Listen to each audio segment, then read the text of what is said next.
They laugh when he bragged, "She's mine at the office." My wife laughed loudest. I didn't argue, didn't make a scene.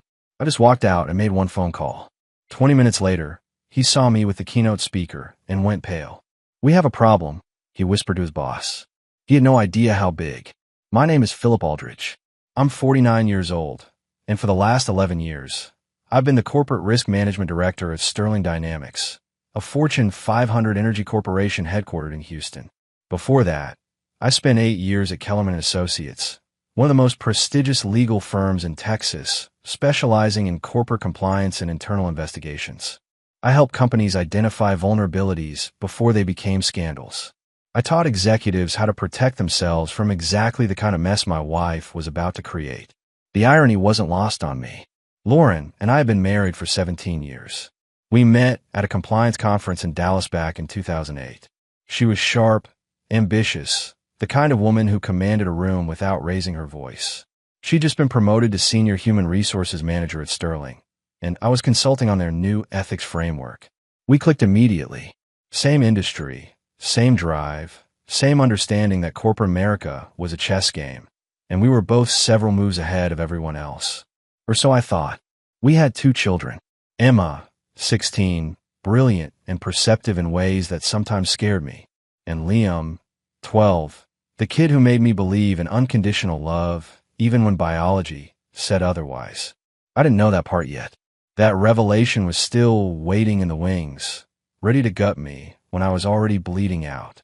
The company Gala was held at the Riverside Convention Center, one of those gleaming glass structures overlooking Buffalo Bayou. Black ties, champagne towers, speeches about quarterly growth and corporate excellence. I've been to dozens of these things. They were theater. Everyone playing their part, shaking hands, laughing at jokes that weren't funny, pretending the hierarchy didn't exist while reinforcing it with every interaction. I was standing near the bar when I heard it. Chad Haynes, regional sales director, 40 years old, expensive suit, teeth too white, confidence too loud. He was holding court with 3 other guys from the sales division, drink in hand. That smirk he always wore like a badge of honor. "She's mine at the office," Chad said, his voice cutting through the jazz music and polite chatter. The men around him laughed. One of them, I recognized him as Todd from procurement, raised his glass in a mock toast. "Lucky guy," Todd said with a knowing grin. "Does her husband know he's only got her nights and weekends?" More laughter. Chad shrugged, took a long sip of his scotch, completely unbothered. "Ask anyone," he continued. "She practically forgets she's married from 9 to 5. I didn't move, didn't turn around, just stood there, champagne flute halfway to my lips, frozen. Then I heard her laugh. Lauren's laugh. Not polite, not embarrassed. Full-throated, head tilted back, the kind of laugh that used to be reserved for our private moments. For me, she was standing just 10 feet away, surrounded by her HR team. She'd heard him. They all had.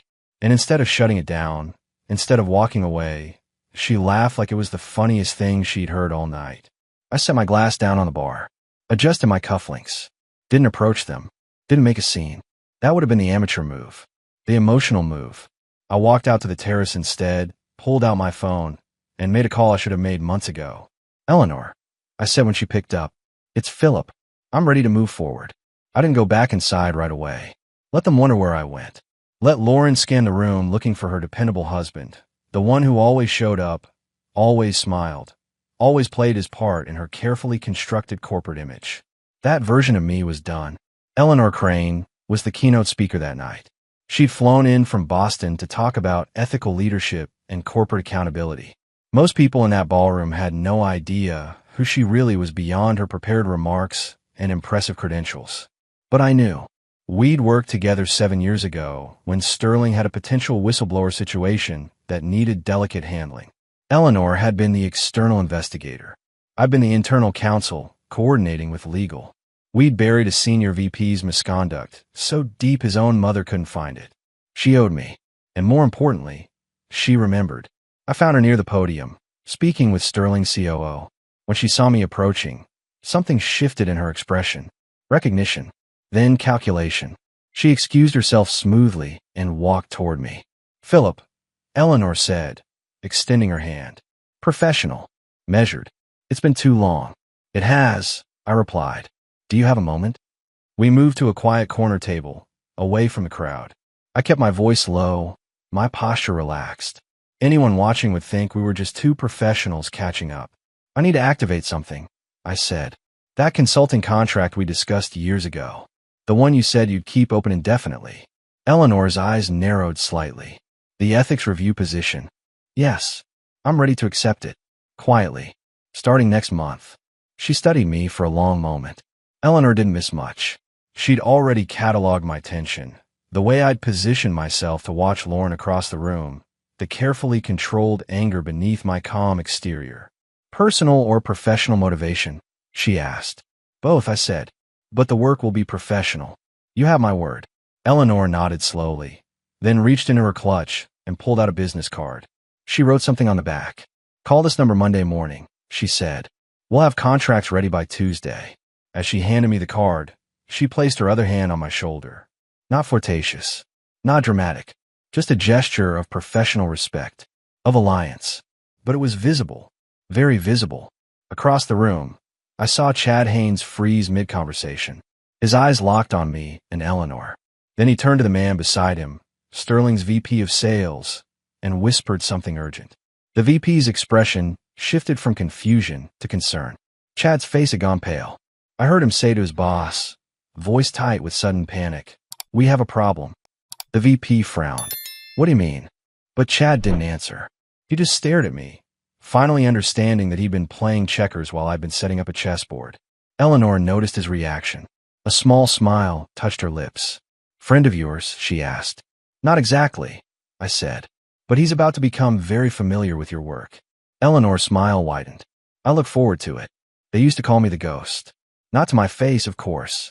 In Slack threads, over coffee in the break room, during those informal happy hours I was never invited to.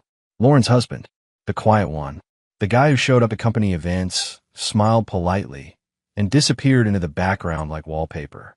Chad had called me Mr. Risk Assessment once, thinking he was clever, always calculating, never acting, he'd said with that trademark smirk.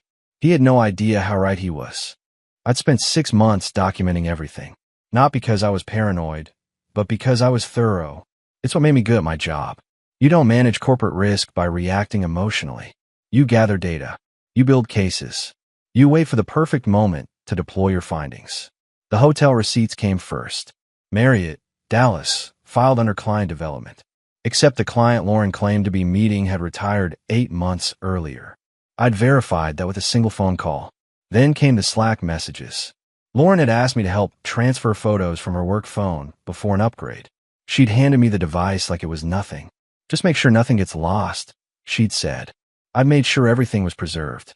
Screenshots, timestamps, messages that started professional and ended with inside jokes about wine preferences and shared hotel rooms. The real smoking gun was buried in our credit card statements. 2 charges, same hotel, same weekend, 20 minutes apart.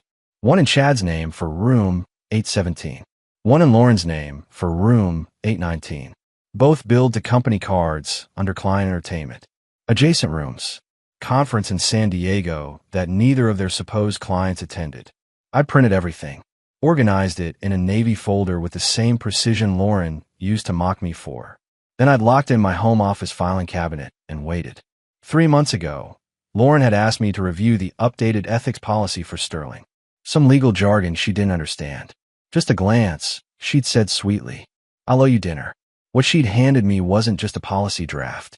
It was an opportunity. I'd written half those clauses 5 years earlier when I was still consulting for Sterling. The framework on workplace conduct, professional boundaries, and expense reporting.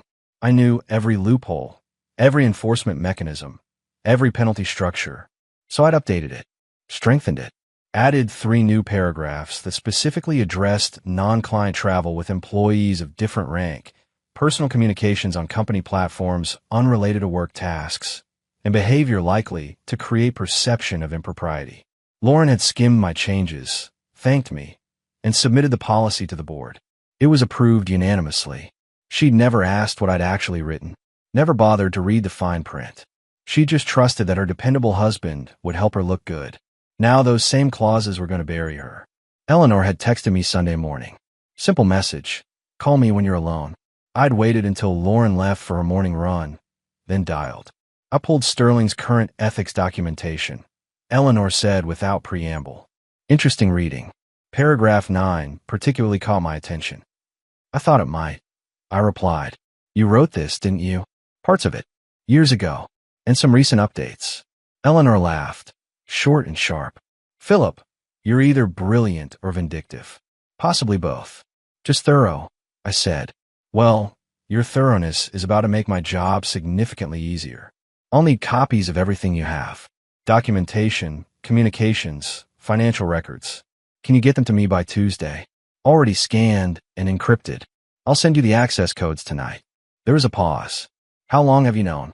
6 months. Maybe longer if I'm honest with myself. And you waited. I waited. I confirmed. Because anger is temporary. But evidence is forever. Monday morning, Lauren came downstairs dressed in her armor. Navy suit, hair pulled back. That expression she wore when she was about to dominate a performance review or salary negotiation. She poured coffee, checked her phone, and barely looked at me. Late meeting tonight, she said. Don't wait up. With Chad. I asked casually, not looking up from my tablet. She froze. Just for a second. Then recovered. What? Chad Haynes. Regional sales. I assume that's who the late meeting is with. Lauren's jaw tightened. It's a departmental review, Philip. Multiple people will be there. Of course, I said. I took a sip of coffee. Met her eyes over the rim. Just curious. She stared at me like she was trying to solve an equation that didn't add up. I never asked about her schedule before. Never questioned her late nights or weekend conferences. For 6 months, I'd been the same predictable husband, asking the same predictable questions, showing the same predictable trust. But something in my tone had shifted. She heard it. She just didn't know what it meant yet. I'll be home by 10, she said finally, grabbing her bag. Take your time, I replied. After she left, I opened my laptop and pulled up the Sterling Company directory. Found Chad's boss, VP of Sales Robert Jennings. Pulled his email, his direct line, his executive assistant's contact information. Then I drafted a message to Eleanor. Subject, timeline. Eleanor, I'd like to accelerate our schedule. How quickly can you initiate a preliminary compliance review at Sterling, specifically targeting expense, reporting, and interdepartmental conduct policies? I can provide documentation that will justify immediate board attention. Her response came back in under 5 minutes. I can have preliminary findings to the board by Friday. But Philip, once this starts, there's no pulling back. Are you certain? I stared at that message for a long time. Thought about Emma, about Liam, about 17 years of marriage and shared history. Thought about the life we'd built and the lie it had become. Then I thought about Lauren's laugh at the gala. The way she'd thrown her head back, completely unbothered by Chad's public claim on her. The way she'd looked at me this morning like I was furniture. I typed my response. I'm certain. Proceed. That afternoon, Emma came home from school and found me in my office. She knocked on the doorframe, hesitant. Dad, can we talk? I closed my laptop. Always. What's going on? She sat down in the chair across from my desk, playing with her phone case. Nervous. Emma was never nervous. I need to tell you something, she said quietly. And I need you to not be mad at me for waiting so long. My stomach dropped. Okay. Emma took a breath, then pulled out her phone. She opened a folder, turned the screen toward me. I've been recording Mom's phone calls for 8 months, she said. The ones she takes in her car before she comes inside. I didn't know what to do with them. I didn't want to hurt you. But I can't keep pretending I don't know what's happening. The folder contained 47 audio files. I looked at my daughter, 16 years old, carrying this weight by herself for months. Emma, I said carefully, why didn't you tell me sooner? Her eyes filled with tears. Because I wanted to be wrong. I wanted it to be nothing. But it's not nothing, is it? I stood up, walked around the desk, and pulled her into a hug. No, sweetheart, it's not nothing. But you did the right thing telling me now. The email landed in Robert Jennings' inbox at 6:47 Wednesday morning. Subject line, urgent compliance review required. Sender, Eleanor Crane, copied to Sterling's board of directors and general counsel. I knew because Eleanor had forwarded me a copy. The message was surgical. No accusations, no drama. Just a formal notification that preliminary findings during a routine ethics assessment had identified irregularities in expense reporting and interdepartmental conduct that required immediate investigation. 3 employees flagged for review. Chad Haynes was number 1 on the list. Lauren was number 2. By 8:30, HR had scheduled interviews. By 9:15, Chad's corporate car was suspended pending review. By 10 o'clock, whispers were spreading through Sterling's executive floor like wildfire. I watched it all unfold from my office, 3 floors down, calm as glass. Lauren texted me at 10:47. "Can you call me?" I waited 20 minutes before responding. "In a meeting. Everything okay?" Her reply came fast. "We need to talk tonight. It's important. I'll be home by 6. I typed back. Chad showed up to his HR interview, looking like a man who'd aged 5 years overnight. I knew because Eleanor had someone photograph him entering the conference room. Insurance, she called it. Documentation. The interview lasted 90 minutes. When he emerged, his tie was loosened, his expression hollow. He walked past his team without speaking, went straight to his office, and closed the door. His boss, Robert Jennings, was called in 30 minutes later. Meanwhile, I was having lunch with Eleanor at a restaurant 2 blocks from Sterling headquarters. Quiet booth in the back, no Sterling employees in sight. "They found the hotel receipts," Eleanor said, cutting into her salmon. "Both Dallas trips, the fabricated client meetings, the adjacent room charges." Chad tried to explain it away as coincidence. HR wasn't buying it. And Lauren. Her interview is scheduled for tomorrow morning. They're being strategic, separating them, comparing stories, looking for inconsistencies. Standard investigation protocol. I took a sip of water. "What about the offshore account?" Eleanor's eyes sharpened. "What offshore account?" I pulled out my phone, opened a file, slid it across the table. Bank statements. An account in Lauren's maiden name, opened 18 months ago. Current balance, $87,000. Deposits traced back to shell companies connected to Chad's vendor network. Eleanor studied the documents, her expression shifting from interest to something harder. "Philip, this isn't just misconduct anymore. This is embezzlement. I know. If I bring this to the board, they'll have to involve law enforcement. This becomes a criminal investigation." "Good," I said quietly. "Let it." Eleanor leaned back, studying me. "You've changed.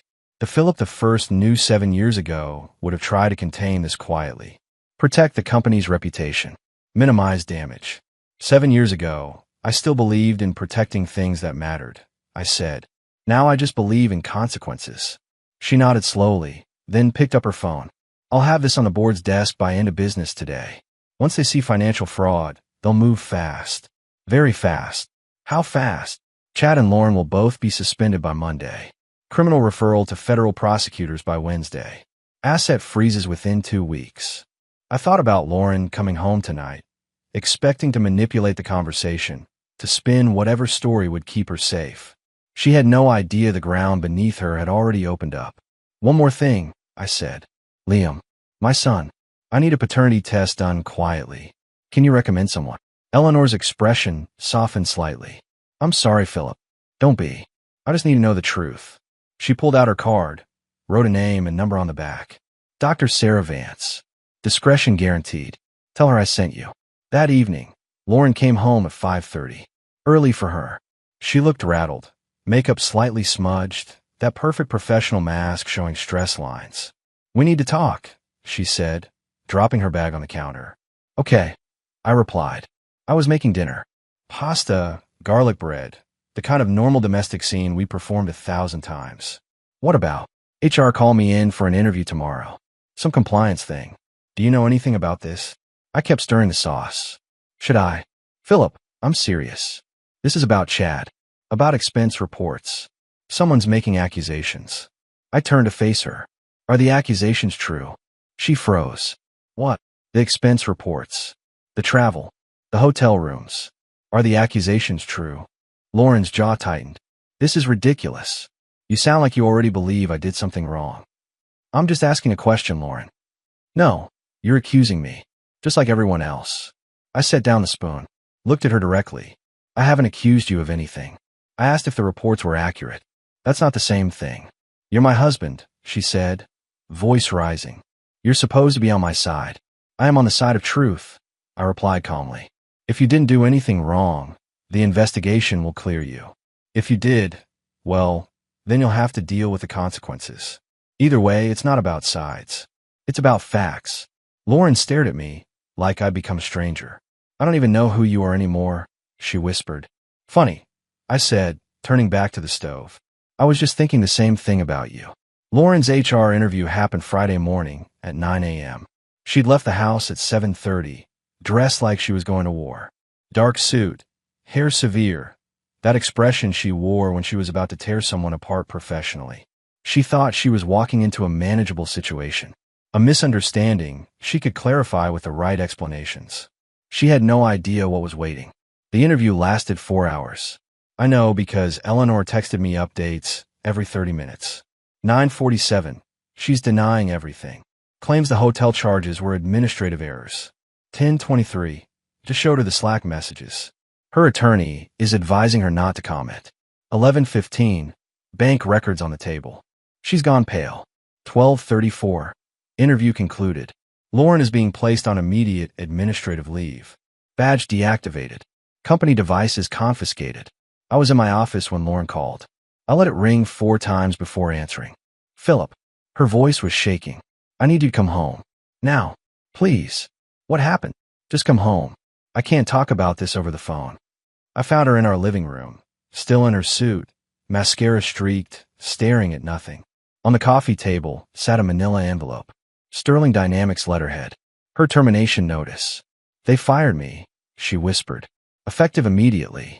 No severance. No benefits. They're accusing me of fraud. Philip. Fraud. I sat down across from her. Didn't touch her. Didn't offer comfort. Did you do it? I asked. What? The offshore account. The fake vendors. The embezzlement. Did you do it? Lauren's face crumbled. It wasn't supposed to be like this. Chad said it was just moving money around. Budget optimization. Everyone does it. Everyone doesn't do it, Lauren. That's called rationalizing criminal behavior. She looked up at me, eyes desperate. You have to help me. You know these systems. You can tell them it's a misunderstanding. You can fix this. No, I said quietly. I can't. What do you mean you can't? You're my husband. I mean I won't. There's a difference. Lauren stood up, furious now. Are you serious right now? I'm losing everything and you're playing semantics. You already lost everything, I said, standing to face her. You just didn't realize it until today. I walked to my office, retrieved the folder I prepared weeks ago, and came back. Sat on the coffee table next to her termination notice. What is this? She asked. Separation of assets. Effective immediately. I've moved all my income into individual accounts. Removed my name from the house deed. Turns out it's actually titled in my late mother's trust, which I inherited 3 years ago. You never had legal claim to it. I've canceled shared credit cards. Filed for legal separation.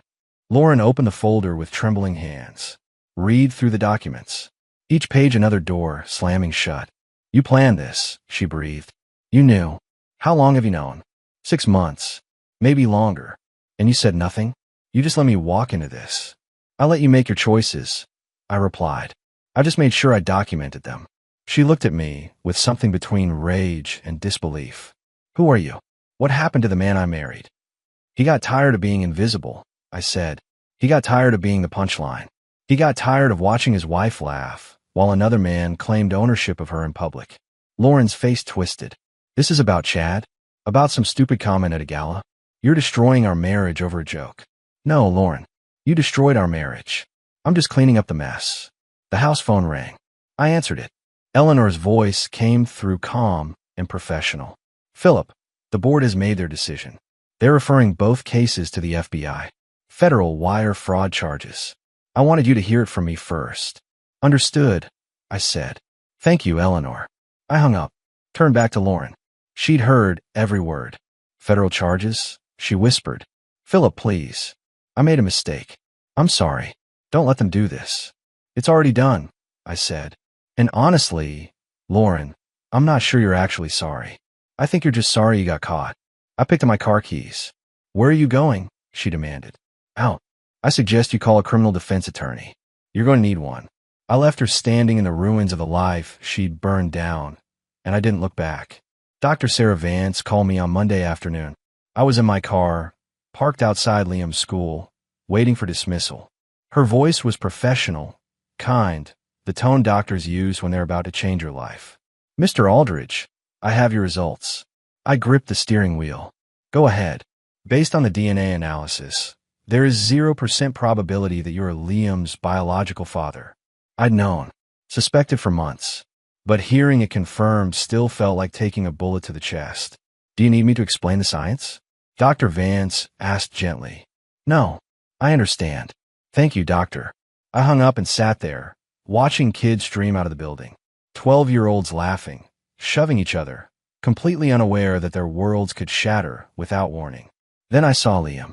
He was talking with two friends, backpack slung over one shoulder, that crooked smile that had always reminded me of my father. Except it didn't. It couldn't, because we didn't share DNA. But when he saw my car, his face lit up. He waved goodbye to his friends and jogged over, climbing into the passenger seat. "Hey, Dad," he said, buckling in. "Can we get ice cream?" "Dad." He still called me Dad. "Sure, buddy," I said. "Ice cream sounds perfect." We drove to his favorite place, got 2 cones, sat on the outdoor bench. Liam talked about his math test, about soccer practice, about some video game I didn't understand. Normal 12-year-old stuff. When he paused to take a bite, I spoke. "Liam, I need to tell you something important." He looked at me, chocolate ice cream on his upper lip. "What's wrong?" "Your mom and I are separating, getting divorced." His expression crumbled. "Because of me?" "No," I said firmly. "Not because of you. Never because of you. This is between me and your mom. Adult stuff. But I need you to know that no matter what happens, I'm still your dad. I'm still here. That doesn't change. Even though Mom did something bad." I studied him. "What do you know about that?" Emma told me. "About Mom and that guy from work. About the money." Liam's voice got quiet. "Is it true?" "Yes. It's true." "Are you mad at me?" "Why would I be mad at you?" "Because maybe if I was better, Mom wouldn't have done those things." I set down my ice cream, turned to face him fully. "Liam, listen to me. What your mother did has nothing to do with you. Nothing. You're a great kid. Smart, kind, funny. Any parent will be lucky to have you, even if you're not my real dad." The question hit like a freight train. I kept my expression steady. "Who told you that?" "I heard Mom talking on the phone last week. She said something about me being someone else's kid, that you'd probably leave once you found out. 12 years old, carrying that fear alone." "Look at me," I said. Liam met my eyes, his own filling with tears. "Biology doesn't make you my son. Love does. Time does. Showing up every day does. I've been your dad since you were born, and I'll be your dad until the day I die. That's not negotiable. Do you understand? But what if the real dad comes back? There is no real dad. There's just me, and I'm not going anywhere." Liam broke down then, 12 years of being a tough kid collapsing into sobs. I pulled him close, let him cry into my shoulder while tourists and families walked past us. "I want to stay with you," he said through tears. "Not Mom. You." "Then that's what we'll do," I promised. "You and Emma both. We'll figure this out together." Later that evening, Emma found me in my office. She'd been unusually quiet since Friday, processing everything happening around her. "Dad, can I ask you something?" "Always." "Are you okay? Like really okay?" I considered lying, telling her I was fine. But Emma was 16, old enough for honesty. "No," I said. "I'm not okay. But I will be. We all will be." "I hate her," Emma said quietly. "Is that bad?" "It's honest. You don't have to pretend to feel something you don't." "Did you know about Liam?" "About him not being yours." "I suspected. Now I know for sure." "Does it change anything?" "Not about how I feel about him. But it changes everything else." Emma sat down. "Good. Because he's my brother. I don't care what some stupid test says." "Mine too," I agreed. She pulled out her phone. "I have something else you should see. I wasn't sure if I should show you, but I think you need to know." Another recording. This one from 3 weeks ago. Lauren's voice, talking to someone I didn't recognize. "Philip won't fight me on custody. He's too passive. I'll get the kids, the house, probably half his retirement. His lawyer friends won't help him once they know about the affair. Nobody wants to take sides against HR." The other voice, female, responded. "What about evidence?" "What evidence?" "Philip barely pays attention. He's been checked out for years. This will be easy." Emma stopped the recording. "She was planning this, Dad. Planning to take everything." "I know, sweetheart. But she underestimated us. All of us. The federal indictment came down on Wednesday. I was copied on the press release because Eleanor thought I should see it before it went public. United States versus Chad Haynes and Lauren Aldridge. Wire fraud, embezzlement, money laundering. 19 counts total, each carrying up to 20 years. The news broke at 3 p.m. By 3:30, it was trending on local business news sites. By 4 o'clock, Lauren's photo was on television. My phone exploded. Former colleagues, friends we'd socialized with for years, everyone suddenly had questions. I turned it off. Emma texted me instead. It's everywhere, Dad. Kids at school are talking about it. Come home early if you need to. I replied. I'll be there by 5. Lauren called from a number I didn't recognize. Probably her attorney's office. I let it go to voicemail, then blocked the number. Chad's situation was worse.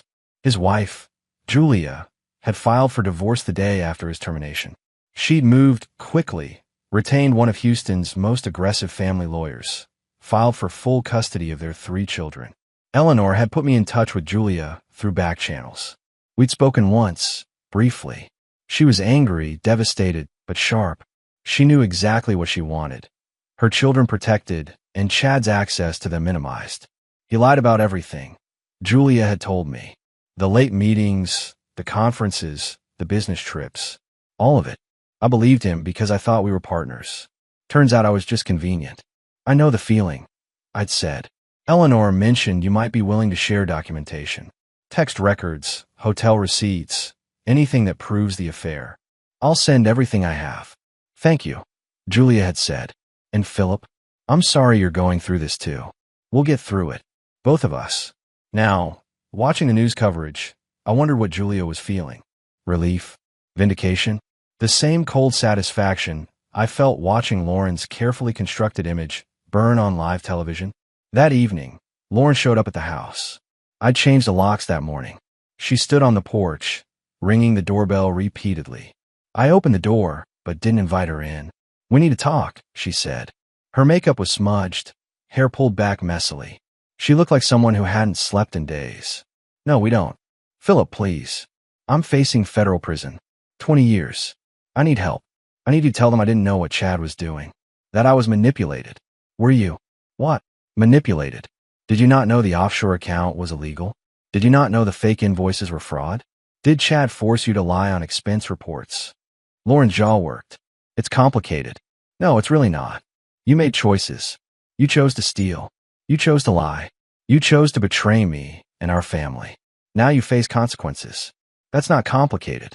That's justice. You're really going to let them send me to prison? I'm not letting them do anything. You did this to yourself. What about the kids? What about Liam and Emma? They'll stay with me. Full custody. You can explain to a judge why you should have visitation rights from a federal facility. Lauren's expression twisted into something ugly. You self-righteous hypocrite.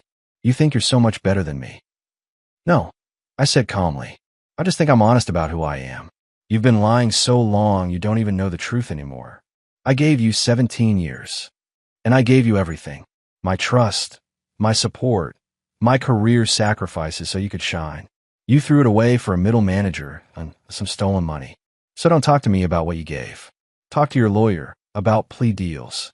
I closed the door, locked it, walked away while she pounded on it, shouting my name.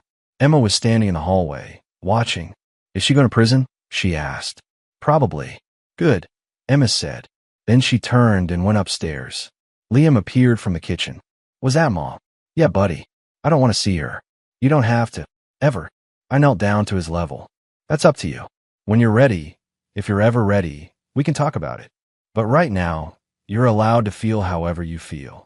Liam nodded, then hugged me tight. Thanks, Dad. Always, kiddo. The trial lasted 3 weeks. Federal prosecutors presented mountains of evidence. Bank statements, wire transfers, fake invoices, email chains where Chad and Lauren discussed exactly how to hide the money they were stealing. Eleanor testified on day 4. Calm, professional, devastating. She walked the jury through Sterling's ethics policies, the ones I'd helped write, showing precisely how Chad and Lauren had violated every single clause. Julia testified on day 7. She described Chad's lies, the late nights he'd claimed were client meetings, the hotel charges she'd questioned and been told not to worry about. She looked directly at Chad while she spoke. He couldn't meet her eyes. Emma testified on day 9. My 16-year-old daughter, standing in federal court, presenting the audio recordings she'd made. Lauren's lawyer tried to object, claiming illegal wiretapping. The judge shut him down. One-party consent state. Emma was legally in the clear. The jury heard Lauren's voice discussing the affair, planning to drain accounts, laughing about how I'd never suspect anything because I was too passive to notice. Emma walked out of that courtroom with her head high. I'd never been more proud. I didn't testify. Didn't need to. The evidence spoke for itself. The verdict came back on a Thursday afternoon. Guilty on all 19 counts. Chad sat motionless. Lauren broke down crying. Her parents, sitting in the gallery, looked 20 years older than when the trial started. Sentencing was scheduled for 6 weeks later. During that time, Julia and I stayed in contact. Not romantic, not yet. Just two people who understood what the other was going through. We'd meet for coffee, compare notes on custody battles and asset division. She was fighting for her house. I'd already secured mine. How are Emma and Liam? Julia asked one afternoon. Adjusting. Emma's in therapy. It's helping. Liam still has nightmares sometimes, but he's getting better. My kids ask about their dad, Julia said quietly. Want to know when they can see him. I don't know what to tell them. Tell them the truth. Age-appropriate truth. That he made bad choices and has to face consequences. That's what my therapist said. It still feels harsh. Harsh is honest.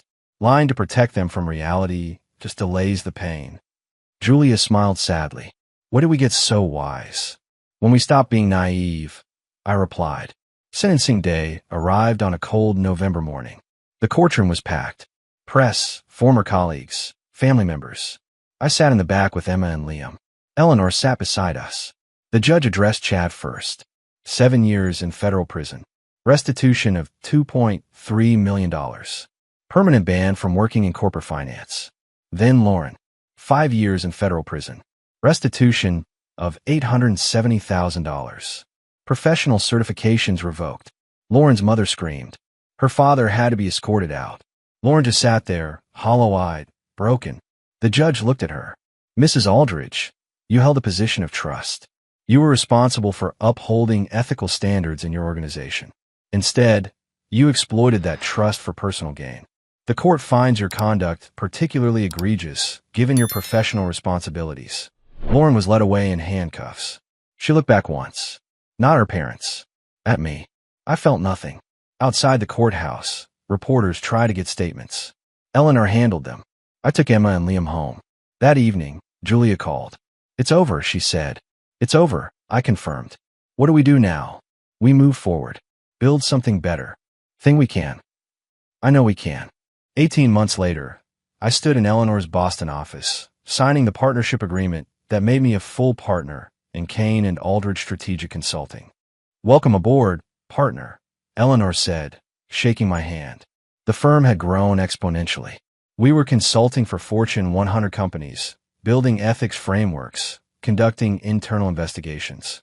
My reputation as the man who'd exposed corporate fraud from the inside had opened doors across the country. My first consulting fee had been $400,000. For 3 months of work.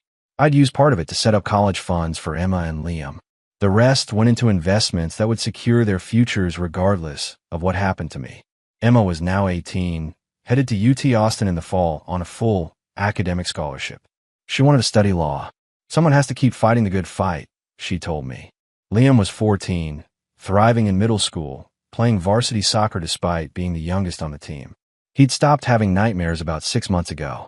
Started calling me Dad without the hesitation that used to creep into his voice. Lauren had been released to a halfway house after serving 3 years. Reduced sentence for good behavior. She'd written me twice. I'd returned both letters unopened. She had supervised visitation rights with Emma and Liam. Emma refused to go.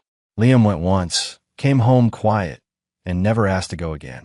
She cried the whole time, he told me. Said she was sorry. Said she missed us.